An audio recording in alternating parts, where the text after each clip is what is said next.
What's up? My name is James and I am the Angry Camper. Thanks for checking out this video. Today is a cautionary tale, and it's a cautionary tale about the strength of a Tundra truck bed versus the weight of a four-wheel camper Project M. I've had my Project M on the truck for 10 months, and I pulled the camper off for the first time the other day because I had to haul some other stuff around, and so I noticed something about the truck bed. The driver's side was loose and floppy.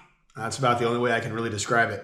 And the passenger side was extremely stiff and sturdy. I started to trip out, what the heck is this? And so I did a lot of investigation around it, and it seems that there are some outriggers that hold up the weight of the bed up in the front, but there's nothing at the actual front wall. I will show all that in this video. So the cautionary part of this tale is, I think that for most purposes, the Project M sitting on that bed is probably fine. I've taken that truck down some trails that were rated 4, 5, 6 with the camper on there, and I think that the bouncing around from the camper on the bed, being a sheet metal bed, I think has created this damage.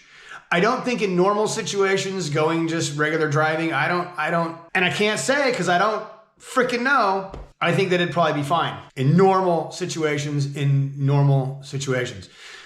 Now, any of you that might have a 2020, 2021, 2019, blah, blah, blah, blah, blah, so on and so forth, Tundra, can let me know if you have a Project M on there, if you've noticed any weakening of the bed or any buckling of the flat bottom part of the bed. I don't think this is the fault of four-wheel camper. I don't think it's the fault of, well, actually I do. I think it's the fault of Toyota making their beds super thin to make them lightweight to meet fuel economy standards. So let's take a walk out there and get an idea of exactly what it's like under the bed and in the bed. And then, I honestly, I don't even know what the point of this video is, except to tell you that be very cautious if you're going to put a Project M on your Tundra. All right, so look, we all know that the Project M sits on the bed rails, right?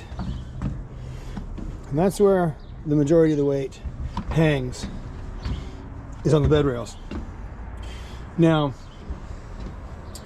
the most of the weight for the camper, because it has this whole front that overhangs, is on these front two corners, right? So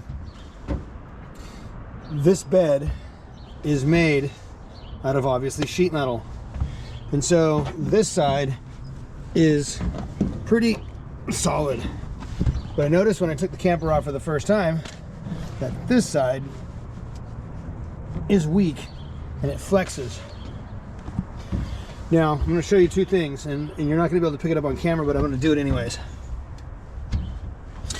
This side, from all the weight on it, there is a cross member that goes across right here, and that seems to be the strong point. The weak point of the bed is the front edge, where all the weight of the camper sits around here. Right here in the floor, there is a huge buckle, and it's right here where this whole thing, and I'm going to go under there in a second, I'm going to show you, has sunk down from all the weight sitting on top of this corner. It has now sunk down. It's not like that on this side, and I don't know why it would be just on the driver's side and not this side. So let's take a trip underneath. So for context and clarity, this is the driver's side. See this right here? This is supposed to be touching, and it is not.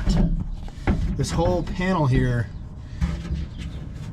is extremely loose and floppy. So just so you can get an idea of what it's like on the passenger side for strength and stability, I'm gonna jump up there and I'm gonna jump on it, and then I'll go over to the driver's side and we'll jump on that one. Just watch right here.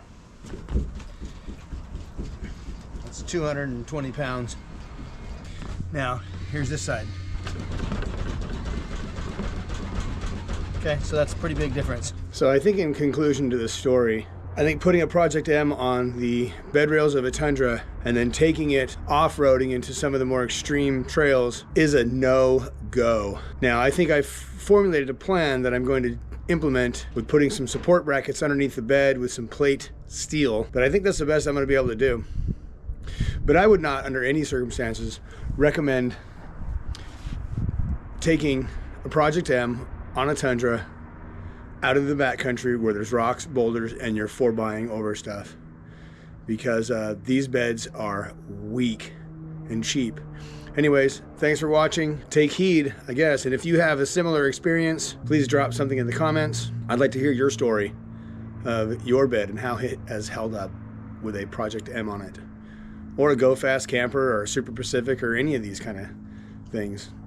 Anyways, thanks for watching.